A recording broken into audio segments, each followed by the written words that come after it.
खड़गे पर अनुराग ठाकुर के आरोप पर राज्यसभा में हंगामा। खड़गे बोले, अनुराग ने आरोप लगाकर स्वाभिमान को ठेस पहुंचाई, माफी मांगिए। खड़गे बोले, अनुराग ठाकुर आरोपों को साबित करें, मेरी भावनाओं को आहत किया गया। अनुराग ने कर्नाटक के घोटाले में खड़गे का नाम लिया था। राज्यसभा में खड़गे बोले, मेरे पास वक्फ की 1 इंच भी जमीन नहीं, मेरे ऊपर झूठे और बेबुनियाद आरोप लगाए गए। खड़गे बोले, अनुराग ठाकुर आरोप सिद्ध करे, नहीं तो इस्तीफा दे। अगर आरोप साबित हुए तो मैं इस्तीफा दे दूंगा। वक्फ संशोधन बिल लोकसभा में रात 2 बजे बहुमत से हुआ पास। बिल के पक्ष में 288 और विपक्ष में 232 वोट पड़े।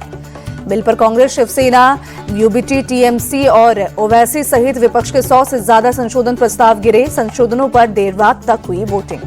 वक्फ संशोधन बिल पर भड़के असदुद्दीन ओवैसी, सदन में फाड़ी बिल की कॉपी। कहा, महात्मा गांधी ने दक्षिण अफ्रीका का कानून फाड़ा, मैं इसे फाड़ देता हूं। ओवैसी के बिल को फाड़े जाने पर जेपीसी अध्यक्ष जगदंबिका पाल ने किया पलटवार। कहा, ओवैसी बिल को असंवैधानिक कहते हैं, लेकिन बिल को फाड़कर उन्होंने असंवैधानिक काम किया है। ओवैसी पर उत्तराखंड वक्फ बोर्ड के अध्यक्ष शादाब शम्स का पलटवार। बोले, ओवैसी मुस्लिमों को बरगला रहे, बिल को फाड़ना संविधान का अपमान। शादाब शम्स बोले, जो लोग बिल का विरोध कर रहे हैं वो डरे हुए हैं, विरोधियों को खुद की संपत्ति जाने का डर। वक्फ संशोधन बिल को लेकर बीजेपी नेता शहनवाज हुसैन बोले, वक्फ बिल के पास होने पर मुसलमानों में खुशी, विपक्ष ने गुमराह करने की कोशिश की। वक्फ संशोधन बिल लोकसभा में पारित होने पर बोले जेपीसी चेयरमैन जगदंबिका पाल, अब गरीब मुसलमानों को होगा फायदा, विपक्ष लोगों को कर रहा है गुमराह। कांग्रेस संसदीय दल की बैठक में वक्फ संशोधन बिल पर सोनिया गांधी बोली, ये विधेयक संविधान पर हमला है, ये बीजेपी की सोची समझी रणनीति का हिस्सा, ये लोग समाज को ध्रुवीकृत करना चाहते हैं। लोकसभा में वक्फ संशोधन बिल पारित होने पर बोले कांग्रेस सांसद प्रमोद तिवारी। कहा, रात के कालीमा के साथ पास हुआ एक काला बिल, ये सभी धर्मों के लिए खतरे की घंटी। वक्फ बिल पारित होने पर कांग्रेस सांसद इमरान मसूद का बयान। कहा, इसके खिलाफ अदालत में लड़ेंगे लड़ाई, बिल से मुस्लिम समुदाय और वक्फ दोनों को होगा नुकसान। वक्फ संशोधन बिल पर कांग्रेस सांसद राजा वंटिंग का बयान। बोले, वक्फ बिल में संशोधन सही नहीं, ये सरकार देश तोड़ने का काम कर रही है। वक्फ संशोधन बिल पर सपा नेता अबू आसमी बोले, ये बिल मुस्लिमों के खिलाफ, मुसलमानों को इसके खिलाफ सड़क पर उतरना चाहिए। वक्फ बिल के खिलाफ सुप्रीम कोर्ट जाएगी टीएमके, तमिलनाडु के सीएम स्टालिन ने किया ऐलान। वक्फ संशोधन बिल को लेकर उद्धव ठाकरे बोले, वक्फ की जमीन पर बीजेपी की नजर, सरकार को सभी को साथ लेकर चलना चाहिए। उद्धव बोले, मुस्लिमों पर बीजेपी ने इतना प्रेम दिखाया है कि जिन्ना को भी शर्म आ जाए, इतना प्रेम दिखा रहे हैं तो क्या बीजेपी ने हिंदुत्व छोड़ दिया। वक्फ बिल पर अमित शाह के बयान पर शिवसेना यूबीटी नेता संजय राउत की प्रतिक्रिया। कहा, सरकार ये बिल जमीन में घपले के लिए लाई, सरकार ने वक्फ की जमीन का कर लिया है सौदा। आप सांसद संजय सिंह बोले, वक्फ संशोधन बिल संविधान के खिलाफ, देश में झगड़ा फसाद करना चाहती है सरकार। वक्फ बिल पर मौलाना फिरंगी महली का बयान। कहा, जेडीयू टीडीपी से बिल के विरोध की उम्मीद थी, उन्होंने विरोध नहीं किया। फिरंगी महली बोले, जेडीयू टीडीपी को मुसलमानों ने सपोर्ट किया था, बिल के खिलाफ हम कोर्ट में जाएंगे। लोकसभा में वक्फ संशोधन विधेयक पारित होने पर भारतीय सूफी फाउंडेशन के राष्ट्रीय अध्यक्ष कशिश वारसी बोले, विधेयक पारित होने पर सरकार को बधाई, सभी मुसलमान इस विधेयक को पढ़ें।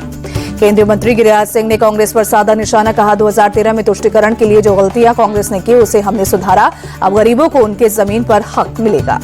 वक्फ बिल पर छत्तीसगढ़ सीएम विष्णुदेव साय बोले, वक्फ संशोधन बिल से देश के मुसलमानों को फायदा होगा। केंद्रीय मंत्री चिराग पासवान ने वक्फ बिल को बताया बेहतर। कहा, विपक्ष को भी करना चाहिए सहयोग, संशोधन गरीब और मुस्लिम महिलाओं के हक में। कांग्रेस सांसद शशि थरूर का बयान। बहुत कम बहुमत से बिल पारित कराने में सफल रही सरकार, बहस में सभी पक्षों ने रखे अपने विचार। वक्फ संशोधन बिल पर सपा सांसद रामगोपाल यादव बोले, ये नाजायज बिल है, सरकार ने देश की जमीन को उद्योगपतियों को दे दी है, अब वक्फ की जमीन भी देने का इरादा है। समाजवादी पार्टी के सांसद मुहिबुल्लाह नदवी बोले, मुसलमानों के लिए इससे ज्यादा बुरा कानून पहले कभी नहीं हुआ पारित, संविधान को ताक पर रखकर विधेयक लाया गया। आरजेडी विधायक भाई वीरेंद्र ने बीजेपी पर साधा निशाना। बोले, बीजेपी सबका साथ चाहती है तो वक्फ पर भी संशोधन बिल क्यों लाई, मंदिर और मठ की जमीन को लेकर भी कानून लाई। वक्फ संशोधन बिल को लेकर बीजेपी नेता ब्रजभूषण सिंह बोले, बिल से किसी को कोई नुकसान नहीं, विपक्ष हर विषय पर राजनीति करता है। चेन्नई में डीएमके कार्यकर्ताओं का प्रदर्शन, वक्फ संशोधन बिल का किया विरोध। प्रधानमंत्री नरेंद्र मोदी बैंकॉक पहुंचे, एयरपोर्ट पर हुआ जोरदार स्वागत, बिम्स्टेक शिखर सम्मेलन में लेंगे हिस्सा। बैंकॉक के होटल पहुंचे प्रधानमंत्री नरेंद्र मोदी, होटल में भारतीय समुदाय ने गर्मजोशी से स्वागत किया। पीएम मोदी ने बैंकॉक में रामायण के थाई संस्करण रामकियन को देखा। पीएम के साथ एनएसए अजीत डोभाल भी रहे मौजूद। दिल्ली दौरे पर कर्नाटक सीएम सिद्धरामैया, राहुल गांधी से मुलाकात की, कई मुद्दों पर हुई बातचीत। दिल्ली में बीजेपी के खिलाफ आम आदमी पार्टी का प्रदर्शन, बिजली कटौती को लेकर जताया विरोध। पंजाब के गुरदासपुर में नशे के खिलाफ पैदल मार्च, राज्यपाल गुलाब चंद कटारिया ने मार्च को हरी झंडी दिखाई। एमपी सीएम मोहन यादव ने भोपाल में समीक्षा बैठक की, खाद्य प्रसंस्करण विभाग के अधिकारी मौजूद रहे। पश्चिम बंगाल शिक्षक भर्ती घोटाले में सुप्रीम कोर्ट ने फैसला सुनाया, हाईकोर्ट के फैसले को ठहराया सही, ममता सरकार की याचिका खारिज की। सुप्रीम कोर्ट ने कहा नियुक्तियों में धोखाधड़ी और जालसाजी हुई, पूरी प्रक्रिया से विश्वसनीयता खत्म हुई, फिलहाल सीबीआई की जांच जारी रहेगी। नागपुर में संघ प्रमुख मोहन भागवत ने शिवाजी महाराज को बताया आधुनिक युग का आदर्श, कहा पौराणिक युग में हनुमान थे आदर्श। शिवाजी महाराज पर पुस्तक विमोचन के दौरान बोले संघ प्रमुख, आरएसएस का काम व्यक्तिगत आधारित नहीं, लेकिन शिवाजी महाराज हमेशा भारत के लिए प्रेरणा। गुजरात के जामनगर में सेक्स रैकेट का पर्दाफाश, एक रिटायर्ड पुलिस अधिकारी के बेटे अशोक सिंह झाला को हिरासत में लिया गया, एक आरोपी हुआ फरार। अशोक झाला सरकारी कैंपस में टेम्पो ट्रैवलर खड़ी कर चलाता था धंधा, पुलिस ने आरोपी अशोक से 4 मोबाइल फोन, टेम्पो, कार और कैश किया बरामद। अशोक झाला की कार में लगी थी पुलिस की नेम प्लेट, पुलिस ने टेम्पो में मौजूद एक लड़की को सुधार गृह भेजा, फरार हुए आरोपी की तलाश जारी। दिल्ली के होटल कारोबारी का अपहरण के बाद बेरहमी से हत्या, यूपी के शामली में मिला शव, आरोपियों ने मारी कई गोलियां। मथुरा में अवैध कॉलोनियों के खिलाफ कार्रवाई, नगर निगम ने अतिक्रमण पर चलाया बुलडोजर। बढ़ती गर्मी से राहत के लिए तमिलनाडु के तिरुचुल्लीपुरम में हाथियों के लिए खास इंतजाम, शावर बाथ, मड बाथ और स्विमिंग पूल की व्यवस्था, खाने का भी रखा जा रहा है ख्याल। मुंबई के सिद्धि विनायक मंदिर के चढ़ावे में रिकॉर्ड बढ़ोतरी, इस साल मिले 133 करोड़ रुपए। रामनवमी से पहले रोशनी से जगमग हुई अयोध्या नगरी, मंदिरों, चौक चौराहों पर लगाई गई रंग बिरंगे लाइट्स।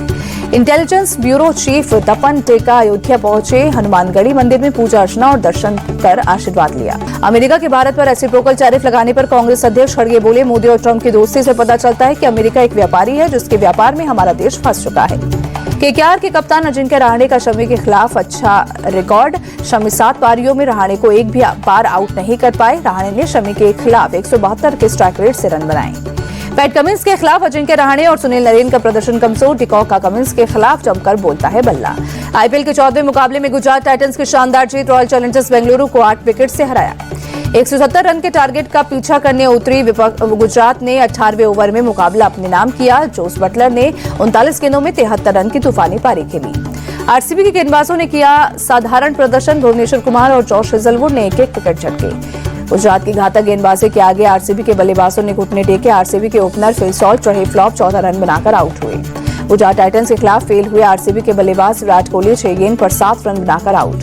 आरसीबी के लियाम लिविंगस्टन ने खेली अर्धशतकीय पारी, आईपीएल में पूरे किए 1000 रन। रॉयल चैलेंजर्स बेंगलुरु के खिलाफ चमके गुजरात टाइटंस के गेंदबाज मोहम्मद सिराज 4 ओवर में हासिल किए 3 wicket, player of the match बने। गुजरात टाइटंस के खिलाफ मिली हार के बाद अंक तालिका के तीसरे स्थान पर पहुंची आरसीबी, पंजाब किंग्स टॉप पर काबिज। राजस्थान रॉयल्स को मिली गुड न्यूज, संजू सैमसन हुए पूरी तरह से फिट, बीसीसीआई की तरफ से संजू को मिला फिटनेस सर्टिफिकेट, पंजाब के खिलाफ मैच में करेंगे कप्तानी। आईपीएल में जसप्रीत बुमराह की वापसी को लेकर आया बड़ा अपडेट, रिपोर्ट्स के मुताबिक बुमराह की वापसी में लगेगा थोड़ा समय, अगले 1 हफ्ते में बुमराह के खेलने से हटेगा सस्पेंस। केकेआर के हरफनमौला क्रिकेटर रिंकू सिंह पहुंचे मुंबई इंडियंस के ड्रेसिंग रूम, रोहित शर्मा से मांगा क्रिकेट बैट, एमआई के खिलाड़ी तिलक वर्मा ने किया खुलासा।